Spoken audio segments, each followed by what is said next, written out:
एक दिन की बात है। दो बहनें अपनी नानी के घर, जो पहाड़ों में था, छुट्टियां मनाने गई थीं।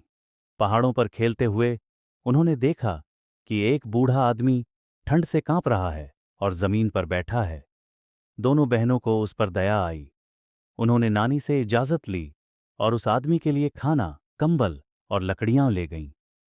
बूढ़े आदमी ने यह सब पाकर उनका बहुत धन्यवाद किया।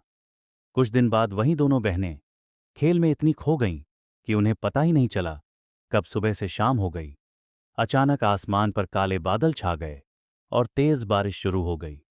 दोनों बहनें घर का रास्ता भूल गईं और बहुत परेशान हो गईं। तभी उन्हें वहीं बूढ़ा आदमी मिला।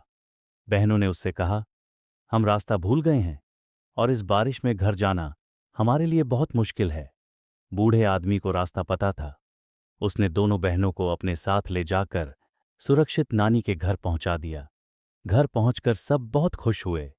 नानी ने भी उसका धन्यवाद किया और कहा, नेकी हमेशा लौटकर आती है। सीख, जो नेकी हम किसी के साथ करते हैं वह कभी व्यर्थ नहीं जाती।